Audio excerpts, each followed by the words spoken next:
2001 সালে বিএনপি ক্ষমতায় এসেছিল এবং তারা বেশ কিছু নির্বাচনী প্রতিশ্রুতি দিয়েছিল। এখন বিএনপি মানুষকে কনভিন্স করতে চায় যে তারা এই আজকের যে ম্যানিফেস্টো বা নির্বাচনী ইশতেহার সেটি তারা বাস্তবায়ন করবে ভাগ্য উন্নয়নের ক্ষেত্রে জনগণের। কিন্তু 2001 সালে তারা যে নির্বাচনী প্রতিশ্রুতি দিয়েছিল তার অসংখ্য প্রতিশ্রুতির বাস্তবায়ন হয়নি। আমি একটু আপনাকে আপনার সুবিধার জন্য একটু বলছি যে বিএনপি বলেছিল যে 500 আসনে তারা আসন সংখ্যা বৃদ্ধি করবে, 500 আসন, সেটি হয়নি। তারা বলেছিল 2001 সালে যে প্রধানমন্ত্রী, মন্ত্রী, এমপিদের সম্পদের হিসাব দেবে তারা, সেটি তারা দেয়নি।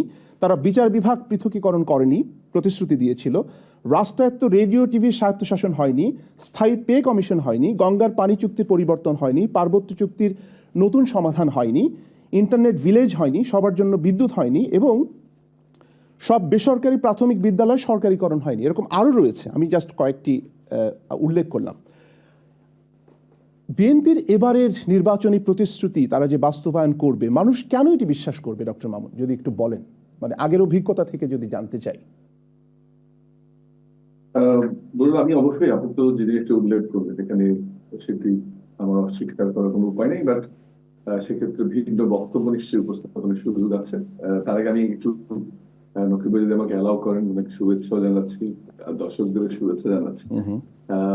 আসলে একটা কথা কিন্তু ঠিক, এবারে জামাতের, আমি অথবা 2 মিনিট বলবো আপনি আমাকে দিবেন।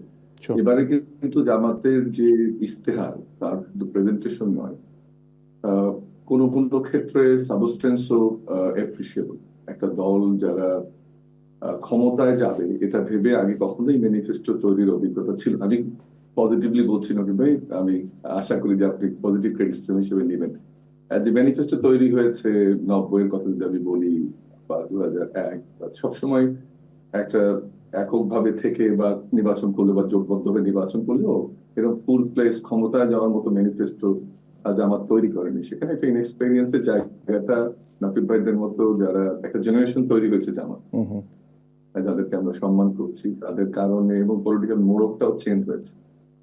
সেটা থেকে কিন্তু অনেকটা বেরিয়ে এসছে এবং একটা ভালো ইনএক্সপেরিয়েন্স থাকা সত্ত্বেও যে ক্ষমতায় যাবো এরকম ম্যানিফেস্টো তৈরি করার ইনএক্সপেরিয়েন্স থাকার পরেও কিন্তু একটা ভালো ম্যানিফেস্টো জামাত প্রডিউস করেছে এবং রং ভালো হয়েছে, প্রেজেন্টেশন ভালো হয়েছে। সাবস্টেন্সের জায়গায় আমরা নিশ্চয়ই কথা বলবো, আমি বিএনপির ইয়েতে আসবো। কিন্তু একটা জায়গায় আসলে যেটা কথা বললেন যে অনলাইন থেকে ছবি কেনা, শাটার স্টক থেকে আমরা কিনি, এই জায়গায় আমি নকিব ভাইদের যে টিম এখন হয়েছে তাদের কাছ থেকে আমি আরো অনেক বেটার পারফরমেন্স আশা করেছিলাম। এবং ভারতীয় আধিপত্যবাদ দিয়ে যখন আমি কথা বলবো, আমি মনে করি জামাতের জন্য ভালো হতো যে ওই ছবিগুলো না নিলে। এবং এখানে ইনক্লুসিভ যখন বলছে জামাতের আমির বারবার সবাইকে নিয়ে সমাজ, এবং সেই জায়গাটায় ছবিটা ভুল হয়ে গেছে। আবার নারীদের পর্দা একটা জামাতের অন্যতম এজেন্ডা। আমরা সম্প্রতি একজন জামাতের নেতার কথা শুনেছি যে সেটা গুরুত্বপূর্ণ নয়, স্বাধীনভাবে চলবে জামাত। অবশ্যই জামাত ইসলামের যে মূল ধারা, বা আমি যদি শরিয়া আইনের কথাই বলি, সেটা থেকে তারা অবস্থান পুরোপুরি ক্লিয়ার করেছেন যে তারা আসলে শরিয়া আইনে যাচ্ছে না। সেক্ষেত্রে জামাত ক্ষমতায় যেতে চায়, তার জন্য অনেক ধরনের ইসলামিক দৃষ্টিভঙ্গির ছাড় হয়তো বা জনগণ তাদেরকে দিতে পারে। কিন্তু এই জায়গাটা আমি একটু, যেহেতু বললাম একটা স্মার্ট এডুকেটেড টিম, তাদেরকে আমি একটু ছাড় দিতে নারাজ।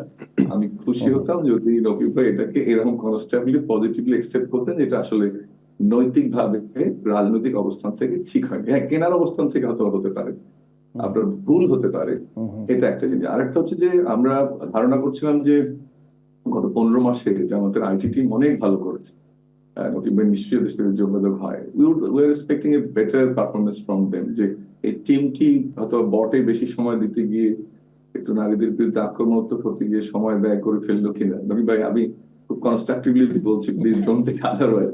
এখানে তাদের আরো কেয়ারফুল হওয়া উচিত ছিল। ডক্টর মামুন, আমরা যদি বিএনপির প্রসঙ্গে আসি, এটা করা, কিন্তু ওই জায়গাটাতে আমি নৈতিকতার জায়গাটা একটা প্রশ্ন রেখে যাবো। এবং আমরা দুজনই শিক্ষক, এটা বোধহয় কিনে নিলেও এই জায়গাটায় রাজনৈতিক ডিবেটটা থাকবে। এবং কি করলো কিনা এখনো কোনো প্রতিবাদ আমরা জামাতের দিক থেকে দেখিনি। তো আশা করবো যে জামাত, নকিব ভাই যেটা বললেন সেটা নিশ্চয়ই জামাতের কাছ থেকে স্টেটমেন্ট আসবে। প্রথম আলো খুব বিশ্বাসযোগ্য একটা পত্রিকা, তাদের তথ্য আমরা সম্মান করি। আশা করি এই ডিবেটটা চলবে, বাট নৈতিকতার জায়গায় আমি প্রশ্নটা রেখে যাই। এটা একটা ইনএক্সপেরিয়েন্সও হতে পারে, যেটা বললাম একটু আগে। আপনি অনেকগুলো কথা বলছেন বুলবুল। তার মধ্যে কয়েকটা জিনিস আমি উল্লেখ করি। আপনি যদি 2001 থেকে 2006 যে কথাগুলো বললেন আমাদের স্ট্রাকচারাল রিফর্ম, সেটা যদি বিএনপির একক কারণে হয়নি তা নয়। এবং আপনি জানেন যে যে প্রক্রিয়া এবং যে অবস্থায় বাংলাদেশের দায়িত্ব তৎকালীন জামাত ইসলামী এবং বিএনপি নিয়েছিল, তার মোটা দাগে সোশ্যাল সেফটিনেট প্রোগ্রাম, এডুকেশন, আপনার হেলথ, আপনার মিনিস্ট্রি ডিভাইডেশন, উইমেন রাইট, এগুলো নিয়ে আপনার কাছে ফিরিস্তে আমি তুলে ধরতে পারি। এবং সেক্ষেত্রে যে উদ্যোগগুলো 91 সালে বিএনপি নিল, সেটা নারী শিক্ষার ক্ষেত্রে হোক, রিজার্ভ বৃদ্ধির ক্ষেত্রে হোক, প্রবৃদ্ধির ক্ষেত্রে হোক, সেটা কিন্তু 2001 সালে একটা ভঙ্গুর অবস্থায় জামাত এবং বিএনপি ক্ষমতাটা নিল। এবং সেটার প্রথম যদি কয়েকটা টার্গেট আপনি প্রথম দিকের বক্তব্যগুলো ওই সময় খালেদা জিয়া দেখেন, যে যেমন জোর দেওয়া হয়েছিল শিক্ষার উপরে, যেমন জোর দেওয়া হয়েছিল অর্থনৈতিক মুক্তির উপরে, যেভাবে অবকাঠামোগত উন্নয়নকে দৃষ্টি দেওয়া হয়েছিল, সেই জিনিসগুলো কিন্তু আপনি একটু বললেন না, এবং যেটা বলা উচিত ছিল। এবং একই সাথে আপনি দেখেন যে সোশ্যাল ডক্টর মামুন, আসলে যেটা বলা উচিত ছিল এটা আপনার কাছে হয়তো মনে হচ্ছে যে বিএনপির ভালো দিকগুলো বললে সুবিধা হয়, কিন্তু আমাকে তো জানতে হবে যে কেন। অর্থাৎ আপনার সামাজিক এবং অর্থনৈতিক অস্থিতিশীলতা রেখে তখন যদি একটা জোট সরকার ছিল, তারা যে এই স্ট্রাকচারাল রিফর্ম গুলোতে যেতে পারেনি। একই সাথে আপনি যদি তৎকালীন বিরোধী দলের আচরণ দেখেন, যারা বরাবরই ফ্যাসিস্ট, তাদের নাম্বার অফ হরতাল এবং প্রথম দিন থেকেই যেভাবে এই সরকার, না সেটা তো ডক্টর মামুন, সেটা তো একটা বিষয়, কিন্তু আপনি আমাকে একটা জিনিস বলেন যে দুর্নীতির অভিযোগ ছিল বিএনপির বিরুদ্ধে। আপনি দেখেন যে প্রধানমন্ত্রী, মন্ত্রী, এমপিদের সম্পদের যে হিসাব দেওয়া হয়নি, এটি কেন দেওয়া হলো না? এটির জন্য কি আওয়ামী লীগ দায়ী? সেই জন্য তো আওয়ামী লীগ দায়ী না, কিন্তু এই যে আমি যেটা বলছি যে আপনি তো যেমন এখন স্ট্রাকচারাল রিফর্মের কথা বলা হচ্ছে, বা যখন আমরা এখন রাষ্ট্র কাঠামো বিনির্মাণের কথা বলছি, এই আলোচনাটা সবসময় ছিল। কিন্তু আমি যেদিকে যেতে চাচ্ছি যে আপনি এই আলোচনাটা কখন করতে পারেন, যখন আপনার সামাজিক, রাজনৈতিক এবং অর্থনৈতিক স্থিতিশীলতা থাকে। সেই স্থিতিশীলতা ছিল কিনা আপনার কাছে আমি প্রশ্ন করতে চাই। আরেকটা জিনিস দেখেন যে আমরা শুধুমাত্র শিক্ষা না, আপনি সামাজিক ক্ষেত্রে দেখেন, অর্থনৈতিক ক্ষেত্রে দেখেন, অবকাঠামোর ক্ষেত্রে দেখেন, সব দিকে এখানে আমি আমার বলতে কোনো দ্বিধা নেই। এখানে নকিব ভাইয়ের বাবাও তখন ছিলেন এই সরকারের অংশ, যে তাদের আমি এই শুধু তো তর্ক করলে হবে না, যে ক্রেডিটটা সেটা দিতে হবে। ওই সময় কিন্তু ওনাদের পারফরমেন্স বলেন, আমাদের সাইফুর রহমানের পারফরমেন্স বলেন, সেটা কিন্তু বাংলাদেশকে একদম, আবার আইন শৃঙ্খলা পারফরমেন্সটা মাথায় রাখতে হবে আপনাকে। প্রথম যে কাজটা করতে হয়েছিল বিএনপিকে, সেটা হচ্ছে আইন শৃঙ্খলা, আবার যে পরিস্থিতির অবনতি হয়েছিল সেটাকে ঠিক করা বা মেরামত করা, সেই কাজটা কিন্তু গুরুত্ব দেওয়া হয়েছে। সোশ্যাল সেফটি নেট প্রোগ্রামগুলো সব ভেঙে পড়েছিল। আর বড় যে জিনিসটা ছিল, যে এই কাজগুলো করতে গিয়ে যে পলিটিক্যাল কনসেনসাস এবং এই যে স্ট্রাকচারাল রিফর্মের কথা আমরা বললাম, বা কনস্টিটিউশনাল রিফর্ম বা ইনস্টিটিউশনাল রিফর্ম, সেটা আসলে ফোকাসটা অবশ্যই দূরে সরে গিয়েছিল। কিন্তু তখন করেনি, বা এখন যে বিএনপি করবে না, এটার সঙ্গে আমি খুব স্ট্রংলি আপনার সঙ্গে দ্বিমত পোষণ করি। যে কারণ আপনি যদি তখনকার বাস্তবতা চিন্তা করেন এবং এখনকার যে বাস্তবতা এবং এখনকার ইস্তেহারের যে ধরন, কালারে আপনি সেটা বলতে পারেন, বা বিএনপির ইস্তেহারের ভেতরে আপনি যান, 31 দফার মাধ্যমে বিএনপি কন্টিনিউয়াসলি যে জিনিসগুলোকে প্রমোট করেছে, সেটি আজকে 9টি পয়েন্টে আনার চেষ্টা করেছে এবং সংক্ষিপ্ত উপস্থাপন করেছে। তবে একটি কথা অবশ্যই বলতে হবে, এই যে আজকে বিএনপি যে ইস্তেহার দিল, বা আমার সামনে জামাতের ইস্তেহারের কপিটাও আছে ব্ল্যাক এন্ড হোয়াইটে, এটা কি নকিব ভাই বা আমি দুজনের কেউই বলতে পারবো যে শতভাগ পূরণ হবে? এটা একটা অ্যাসপিরেশন, এবং তার পিছনে একটা আন্ডারপিনিং আর্গুমেন্ট থাকবে। আমি বুঝতে পারছি ডক্টর মামুন, এই অ্যাসপিরেশন অর্জন করতে চাই। একটা যুক্তি একটু শেষ করে নিই, একটা যুক্তি আমি একটু মানতে নারাজ, যে ওই সময় হয়নি জন্য বিএনপি এবার কথাটা রাখবে না। সেটা প্রেক্ষিতটা ভিন্ন, অবস্থাটা ভিন্ন, দৃষ্টিভঙ্গি ভিন্ন। সবচেয়ে বড় কথা যেটা বলবো সেটা হচ্ছে যে সামাজিক যে চাহিদা, তরুণ সমাজের যে আকাঙ্ক্ষা এবং সাধারণ মানুষের যে রাষ্ট্র বিনির্মাণের আশা, সেটার সঙ্গে তাল মালিয়ে না চলতে পারলে আপনি কিন্তু ক্ষমতায় যাওয়া তো দূরের কথা, সরকার গঠন করলে আপনার জন্য টিকে রাখা কঠিন হবে বা টিকে থাকা কঠিন হবে। কিন্তু সেই বাস্তবতা আমি মনে করি যে ম্যানিফেস্টো বিএনপি দিয়েছে, বিএনপি দিয়েছে এবং যথাসম্ভব বাস্তবায়নের চেষ্টা করবে। বিএনপি যে ম্যানিফেস্টোতে যে বিষয়গুলোকে উল্লেখ করেছে, যে প্রতিশ্রুতি দিয়েছে, সেটি তারা বাস্তবায়ন করবে না সেটিও যেমন বলা যায় না, করবে সেটিও বলা যায় না। রাজনৈতিক দল হিসেবে এটি বিএনপির দায়িত্ব মানুষকে কনভিন্স করা যে তারা এটি বাস্তবায়ন করবে। এখন সেই প্রশ্নে যদি আসি, টিআইবির যে রিসেন্ট রিপোর্ট আপনি যদি দেখেন, যে গত 1.5 বছরে যে ধরনের সন্ত্রাসী কর্মকাণ্ড হয়েছে, তার একটা বিরাট অংশের জন্য বিএনপির নেতাকর্মীদেরকে চিহ্নিত করা হয়েছে। রিপোর্ট যেটি বলছে টিআইবি রিপোর্টে। তো এখন ক্ষমতায় যাবার আগে যদি এই অবস্থা হয় ডক্টর মামুন, ক্ষমতায় যাবার পরে যে অবস্থা আরো বেটার কিছু হবে সেই নিশ্চয়তাটা কোথায়? জাস্ট আমি বোঝার চেষ্টা করছি যে মানে অ্যাসিওরেন্সের ভিত্তিটা কি।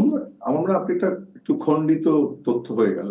অবশ্যই বিএনপি, আপনি যে সংখ্যাটা বা ঘটনাটা উল্লেখ করলেন সেটি হয়নি আমি একেবারেই বলবো না। দুটো জিনিস একটু খণ্ডিত হয়ে গেল। সেটি হচ্ছে যে শুধুমাত্র এই যে কথাটা আপনি বললেন তার বিপক্ষে বিএনপির অ্যাকশন এবং পলিটিক্যাল স্ট্যান্ডটা একটু আমার মনে হয় বলা উচিত ছিল যে বিএনপির ইতিহাসে তো এই বাংলাদেশের যে কোনো রাজনৈতিক দলের ইতিহাসে এই বহিষ্কারের যে কালচার, হয়তো আপনি বলবেন যে তারা তো ফিরেও এসছে, কোন শাস্তি যদি মৃত্যুদণ্ড না হয় সেই শাস্তি একটা শেষ হতে হবে, তার একটা লিমিট থাকে, সেটা একটা ভিন্ন আগুন। কিন্তু এই উদ্যোগটা কিন্তু বিএনপি প্রথম নিয়েছে বাংলাদেশের রাজনৈতিক দল হিসেবে এবং রেকর্ড সংখ্যক, সেটা কিন্তু উল্লেখ করা দরকার। দ্বিতীয় হচ্ছে যে অবশ্যই কোন দল, কোন রাজনৈতিক কর্মীর চাঁদাবাজি, দখলদারিত্ব কোনোভাবে একসেপ্টেড নয়। কিন্তু এই যে পরিবর্তিত সময়ে আমরা অবশ্যই, আমি বিএনপির কথা অস্বীকার করছি না, কিন্তু একইভাবে জামায়াত ইসলামী এবং এনসিপি সহ অন্যান্য রাজনৈতিক দলগুলোর পিছনে কিন্তু বিস্তর অভিযোগ রয়েছে। আপনি যেহেতু আমরা রিসার্চ করে হয়তো সংখ্যাটা নকিব ভাই বেশি বলবেন, আমি কম বলবো, বাট সংখ্যাটা নেহাতেই আদর্শিক দিক থেকে জামাতকে যেমন ব্লেম করা যাবে, আবার যদি জাতীয়তাবাদী ধারণা থেকে বিএনপিও কেউ ব্লেম করা যাবে। একই সাথে এনসিপির যে নয়া বন্দোবস্তর নামে দুর্নীতি, দুর্বৃত্ত, চাঁদাবাজি, সেটাও কিন্তু আপনাকে খেয়াল রাখতে হবে। যেটা আমি যেতে চাই, এই যে বহিষ্কারের যে সংখ্যাটা আমি উল্লেখ করলাম, সেই ব্যবস্থাটা কিন্তু বিএনপি খুব স্ট্রংলি নিয়েছে এবং বারবারই বিএনপি বলছে যে